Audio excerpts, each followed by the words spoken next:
숨기지 않은 비밀이라고 하는 제목으로 하나님 말씀 함께 나누도록 하겠습니다.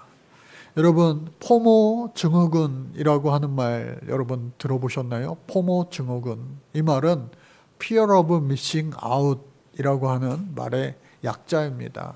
그래서 앞글자를 따라서 포모 그리고 증후군, 여러 가지 요즘 증후군들이 많아요. 아프다라고 하는 거예요. 병이라고 하는 거죠. 그래서 컴퓨터 마우스를 많이 하는 직장인들, 또 우리 학생들도 많이 하나요? 학생들은 패드를 많이 이용하죠.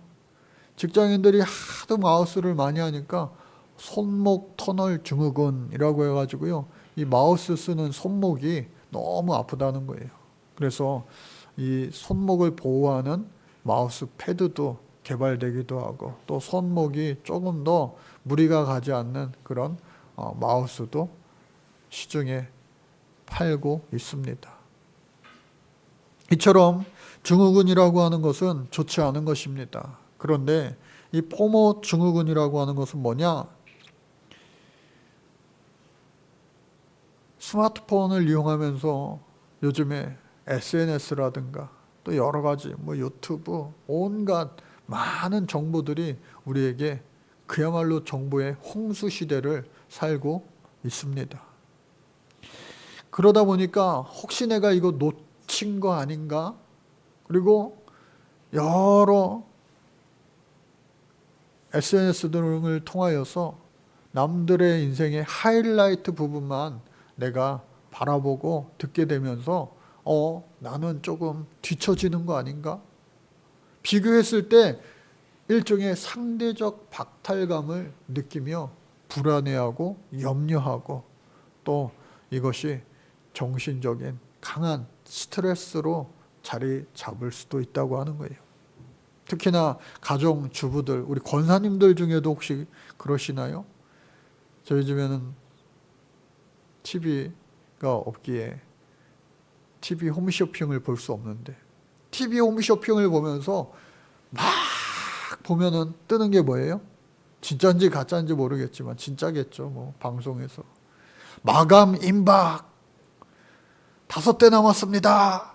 서둘러 주세요. 빨리 폰을 눌러주세요. 하면서 계속해서 재촉하게 되는 겁니다.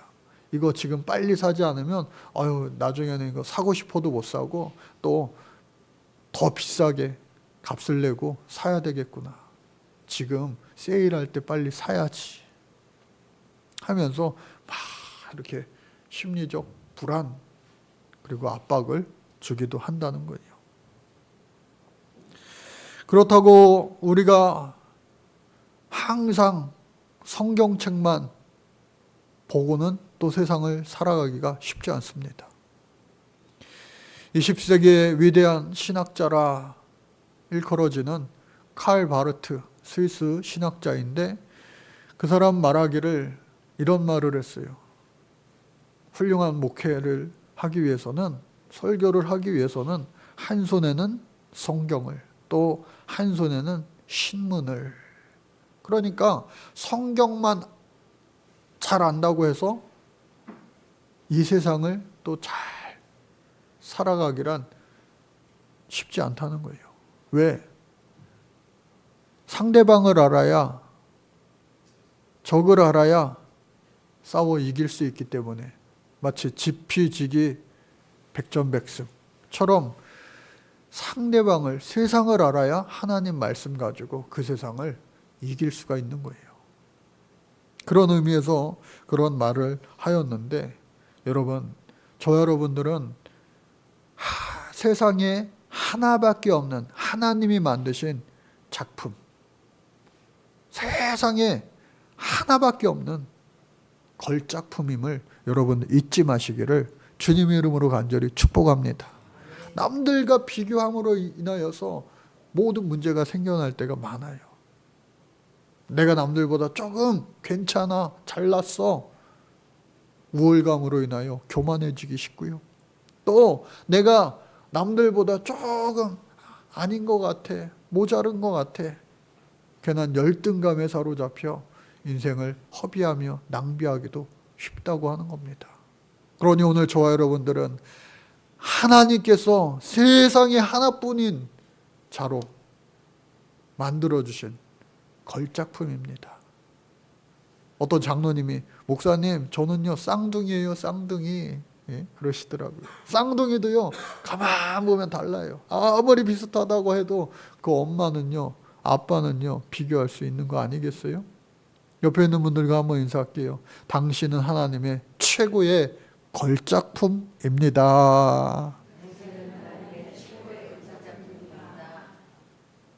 걸작품답게 살아갈 수 있는 오늘 저와 여러분들 되시기를, 걸작의 인생 되시기를 주님 이름으로 다시 한번 축복합니다.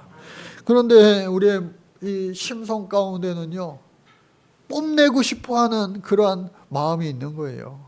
자랑하고 싶은 그런 본성이 있기 마련입니다. 왜 그럴까? 하나님이 세상 우주 만물을 다 좋다고 하셨는데 우리 사람들은 매우 좋다, very good 이라고 말씀하셨기 때문이 아닐까 하는 생각도 해봅니다. 항상 자신을 낮추고 겸손하면 좋으련만 그렇지 못하고 뽐내고 자랑하는 그러한 인간의 본성이 있다고 하는 거예요. 그러므로 말미암아 그것이 개인적인 차원, 또 그것이 가정, 그리고 사회, 그리고 더 나아가 나라와 민족이 된다고 한다면 이것이요 좋은 것들만 아름답게 미화시키고 또 신격화하기까지 하는 죄를 범하게 되곤 하는 것입니다. 그런데 오늘 성경을 자세히 들여다보니까 누가 낳고 14대손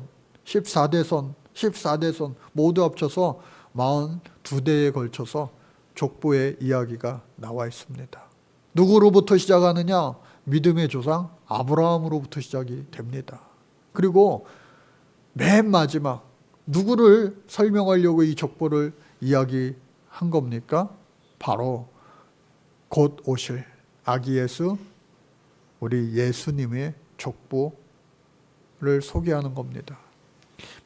마태복음 자체가 유대인들에게 쓰여진, 유대인들을 위하여 쓰여진 복음서이기 때문에 이 족보 이야기를 안 할 수가 없는 거예요. 우리가 그토록 기다리던 곧 오실 메시아 해방자, 그가 바로 예수 그리스도다라고 하는 것을 알려주는 겁니다. 그런데 아브라함으로부터 시작하여서 예수님에 이르기까지 중간에 누가 끼어 있느냐? 이스라엘 백성들이, 고대 이스라엘 백성들로부터 오늘 이스라엘 국민들까지 가장 존경하는 인물 누구예요? 우리나라 사람들은 세종대왕 이순신이 단연 항상 1, 2위에 꼽히곤 하는데 그들에게는 바로 다윗 왕입니다. 그래서 오늘 이스라엘 국기 한번 보시면요, 육각별이 있습니다. 저 육각별이 뜻하는 것이 바로 그 옛날 전에도 없었고 후에도 없었던 이스라엘의 최고 전성기 절정에 이뤘던 황금기의 그 왕, 바로 다윗 왕을 의미하는 겁니다. 다윗의 별이라고 이야기합니다. 그런데 오늘 족보를 자세히 들여다보면 동서양, 동서고금을 막론하고 오늘에서야 뭐 남녀 평등의 시대라, 남녀 차별이 없는 시대가 더 계속해서 되고 있지만 예나 지금 남자들이 이 가부장적인 사고가 아직도 많이 있어요. 그런데 그 옛날 어떡하겠습니까? 서양은 레이디 퍼스트, 여자분들 먼저, 여자를 우선시하고 하는 것 같지만 아니에요. 서양의 역사도 얼마나 가부장적인 문화가 컸는지 모릅니다. 심지어 오늘날까지 우리나라는 안 그렇지만 내가 여자들이 남자한테 시집 간다고 해서 자기의 성씨가 우리나라 사람들 바뀝니까? 안 바뀌잖아요. 근데 미국을 보세요. 남자 성씨로 결혼하는 순간 성도 바뀌는 겁니다. 이처럼 가부장적인 남성 중심의 사회, 온 인류의 모습인데, 이 족보에도 예전에는 여자 이름이요 얼씬도 못했어요. 그런데 오늘 이 2000년 전에 쓰여진 이 마태복음 예수님의 족보를 보니까 여자 이름이요 무려 5명이나 등장하게 되는 겁니다. 5명. 그 첫 번째가 바로 다말이라고 하는 여인입니다. 다말. 이 다말의 이야기는 창세기 38장에 자세히 나와 있습니다. 간단하게 들여다보면 이 다말은요 유다의 며느리입니다. 유다의 며느리로 시집을 갔는데 자식을 낳지 못하고 남편이 죽은 거예요. 당시에는 시형제 제도라고 하는 고대 근동의 그 제도가 있어서 시형제들, 가족 안에 그 남편의 형제들로부터 씨를 받으려고 한 겁니다. 왜냐하면 여자 혼자 도저히 살 수 없는 그러한 사회였기 때문에 남자가 있어야 돼요. 자식을 얻어야지 노후까지 보장이 되는 거예요. 그런데 안타깝게도 그 모든 시형제들도 씨를 남기지 못하고 돌연 사망하고 만 거예요. 슬픔에 가득 차서 어떻게 해야 되나 하다가 시아버지 유다를 속여서 그로부터 씨를 얻게 된 겁니다. 자식을 얻게 된 거예요. 그것도 베레스와 세라라고 하는 쌍둥이를 얻게 된 겁니다. 그런데 하나님 보시기에 그것이 악한 것이 아니라 하나님 보시기에 그 여인을 칭찬하실 만큼 그 내면에 순수성이 있었다, 인정함을 얻게 된 거예요. 또한 베레스는요 훗날 다윗의 조상이 되는, 예수님의 조상이 되는 훌륭한 인물이 되었다고 하는 거예요. 결코 자랑할 만한 일은 그럼에도 아니죠. 두 번째 여인은 누굽니까? 라합이라고 하는 여인입니다. 이 여인은요 정말 더 나아갔어요. 더 나아갔어요. 유대인들이 유대인의 혈통을 얼마나 중시하는지 모릅니다. 여러분, 동물병원에 가서요 강아지들도요 비싼 강아지, 이거는요 혈통이 있는 뼈대 있는 개예요 하면요 순수 혈통, 섞이지가 않았어요. 섞이는 순간 어떻게 해요? 잡종, 전문 용어로 잡종. 우리 권사님 잘 아시네. 그래서 순수 혈통이 중요한데 특히나 이 이스라엘 백성들에게는, 그런데 이 라합이라고 하는 여인은요 유대인이 아니에요. 여리고성에 살고 있는, 우리가 잘 알고 있는 술집 여인이었습니다. 여러분, 예나 지금이나 술집 여인이라고 하는 그 이미지는요 상당히 좋지 않아요. 그래서 그 여인이 예수님의 족보에 오른다는 것은 참 쉽지 않은 노릇이에요. 감추고 싶은 그러한 이름이었을 겁니다. 그럼에도 불구하고 하나님께서 그 라합, 여리고성 이방인 여인, 술집 여인, 그 여인의 하나님을 믿음으로 말미암아, 한번 따라 볼까요? 하나님을 믿음으로 말미암아 그 믿음을 보시고, 그리고 믿음의 행동, 두 정탐꾼을 살림으로 말미암아 그 여리고성이 하나님 백성의 성이 될 수 있게끔 돕는 큰 역할을 감당하여 순종함으로 말미암아 그 여인을 하나님은 살려주셨을 뿐만 아니라 예수 그리스도의 조상되게 해주셨다. 훗날 이 여인은요, 히브리서와 야고보서에서도 칭찬합니다. 그녀의 믿음을.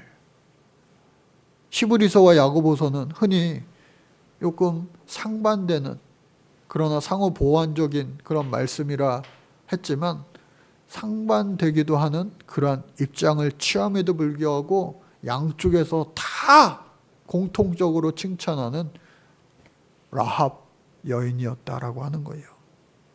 히브리서 11장 31절 같이 한번 읽어보겠습니다. 시작.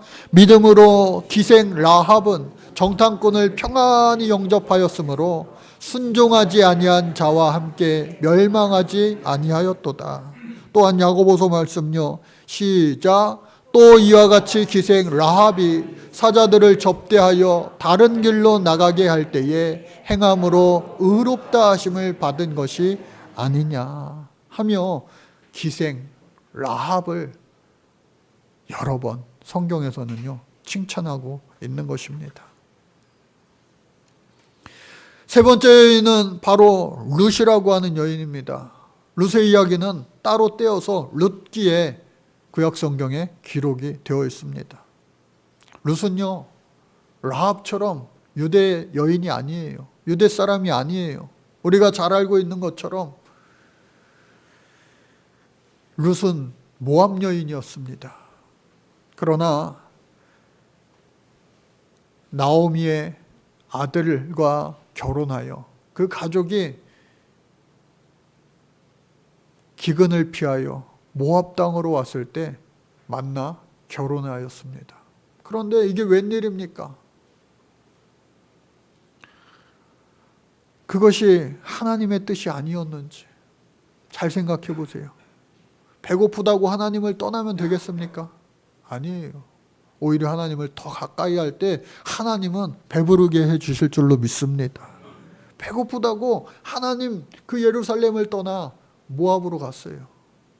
그곳에서 남편과 아들 둘이 다 죽고 말았어요. 다 죽고 말고 모든 것을 다 잃은 후에야 비로소 깨닫고 다시 고향 땅 예루살렘으로 돌아가는 거예요. 그런데 남편과 아들 둘을 대신하여 며느리 하나가 끝까지 나오미가 믿는 하나님을 믿고 의지하여 나도 하나님의 땅 예루살렘으로 가겠습니다 하며 따라오는 거예요. 그 믿음을 하나님 보시고 훗날 보아스와 당대의 아주 큰 부자 보아스와 결혼하게 하십니다.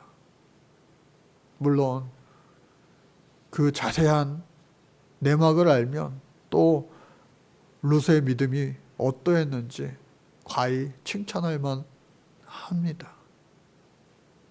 그러므로 말미암아 룻은 또한 예수님의 조상이 되는 이방 여인이 될 수가 있었던 거예요. 또 네 번째는요 우리아의 아내라고 기록이 되어 있는데 우리아의 아내는 우리가 잘 아는 것처럼 누구예요? 밧세바입니다.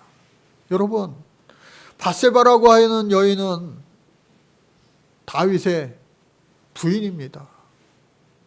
이 둘 사이에 바로 다음 왕위를 잇는 솔로몬이 태어나기도 하였습니다. 그런데 이 밧세바는요 본래 유부녀였다는 건 사실 다 알고 계시죠. 그러니까 아무리 생각해도 이거는 정상적인 결혼이 아니었어요. 그러니까 다말로부터 시작하여 라합, 룻, 그리고 우리아의 아내 밧세바, 이 마리아와는 정말로 비교할 수 없는 그러한 결점이 있는, 허점이 있는, 허물 있는 그러한 여인들이었다. 더더욱 차라리 이 다윗의 아내를 쓰려고 하면 밧세바라고 할 것이지, 왜 오늘 마태복음에는 굳이 밧세바라고 하는 이름 대신에 악몽처럼 떠올리기도 싫은 그 아픔의 사건의 그 이름, 우리아의 아내라, 그렇게 기록했을까? 여러분, 다윗 왕과 우리아의 장군의, 그리고 이 밧세바의 삼각관계, 여러분 그 내용을 잘 아실 거예요. 사무엘하 11장에 나와 있죠. 정말 말도 안 되는 극악무도한 일을 이 다윗 왕이 행한 거예요. 그럼에도 불구하고 이스라엘 사람들은 그 다윗 왕이 우리 이스라엘의 최고의 영웅이다 라고 말하고 있죠. 그가 위대한 것은 뭡니까? 하나님 앞에 회개하였다는 거예요. 저는 오늘 이 말씀을 준비하면서 사실은 요엘서 말씀을 이번 주일서부터 시작하려고 막 준비를 많이 해놨는데, 이 성탄주일과 또 성탄절 절기 예배 때에 예수 나심에 대한 설교를 해야 될 것 같아서 말씀을 다시 처음부터 시작 준비를 하면서 이 마태복음 말씀을 붙잡은 거예요. 그리고 오늘 1절부터 17절까지의 말씀을 계속해서 묵상하는 가운데 전율이 일어나고 막 마음이 뭉클해지고 눈물이 막 쏟아질 것 같아서 어쩔 줄 모르는 어젯밤을 제가 보냈습니다. Why? 왜 예수님 이 땅에 오셨을까? 예수님 왜 이 땅에 오셨을까? 왕중왕 하나님의 아들, 그 위대하신 분이 인간의 옷을 입고 연약한 모습, 나약한 모습, 작고 초라한 베들레헴 마구간에 왜 태어나셨을까?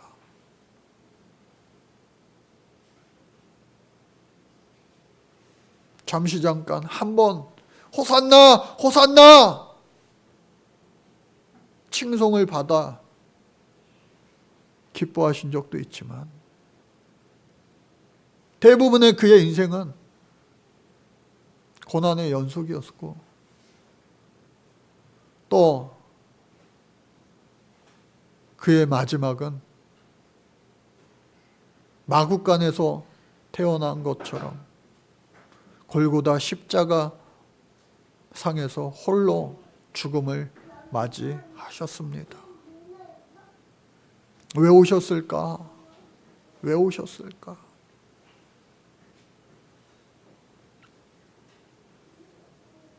왜 오셨을까?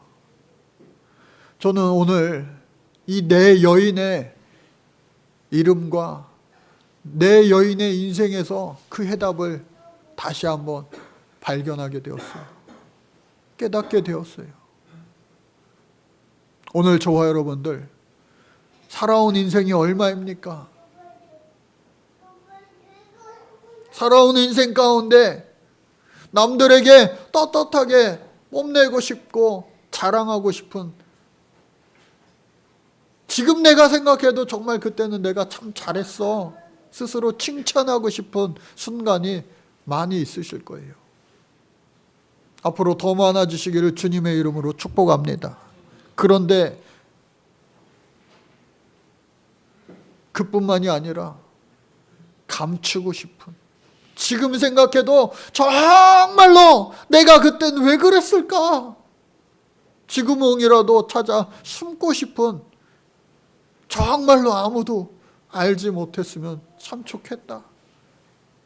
끝까지 이거는 나 혼자만의 비밀이야 라고 하는 그러한 아픔의 상처, 비밀이 있을지도 모르겠어요.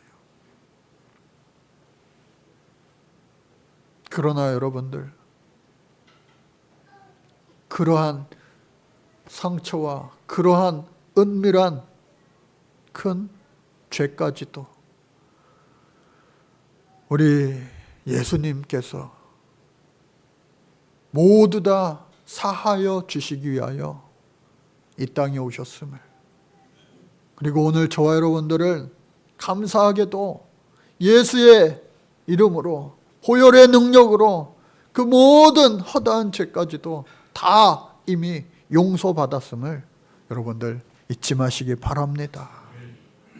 크리스마스 성탄절을 생각할 때, 맞이할 때마다 항상 기쁘고 즐겁지만은 못한 우리의 죄와 허물, 그리고 예수의 십자가, 그러나 여러분들 우리가 또다시 기뻐하며 즐거운 성탄을 맞이할 수 있는 이유는 예수님 십자가에 죽으셨지만 그 죽으심으로 우리의 모든 죄를 대신하셨지만 부활이 있기에, 부활과 저 천국의 산소망 영생이 있기에 여러분들 기쁨으로 주를 맞이할 수 있는 올해 성탄이 되어질 수 있기를 주님의 이름으로 간절히 축복합니다. 그러므로 우리 마태복음 말씀, 오늘 본문은 아니고 이제 성탄 본문이 될 텐데 우리 같이 읽어볼까요? 시작. 이 일을 생각할 때에 주의 사자가 현몽하여 이르되 다윗의 자손 요셉아, 내 아내 마리아 데려오기를 무서워하지 말라. 그에게 잉태된 자는 성령으로 된 것이라. 아들을 낳으리니 이름을 예수라 하라. 이는 그가 자기 백성을 그들의 죄에서 구원할 자이심이라. 저와 여러분들의 모든 죄를 다 용서해 주신 분, 그 이름 예수 그리스도로 말미암아 참 자유와 참 평안을 누리며 살아갈 수 있는 오늘 저와 여러분들 되시고, 또 새해에는 우리가 더 크고 은밀한 일을 이루어 주시는 하나님, 그 하나님을 경험하시기를 바랍니다. 어떤 하나님인가? 많고 많은 것이 있겠지만 특별히 누가복음 15장 7절 말씀 읽겠습니다. 시작. 내가 너희에게 이르노니 이와 같이 죄인 한 사람이 회개하면 하늘에서는 회개할 것 없는 의인 99으로 말미암아 기뻐하는 것보다 더 하리라. 하나님을 기쁘시게 해드릴 수 있는, 우리의 모든 것을 십자가 죽음으로 대속하신 예수 그리스도를 기쁘시게 해드릴 수 있는 며칠 남은 올 한 해와 또 새해 2025년이 되어질 수 있기를 이 성탄의 아침에 주의 이름으로 간절히 축복합니다. 이 시간 우리 성찬을 같이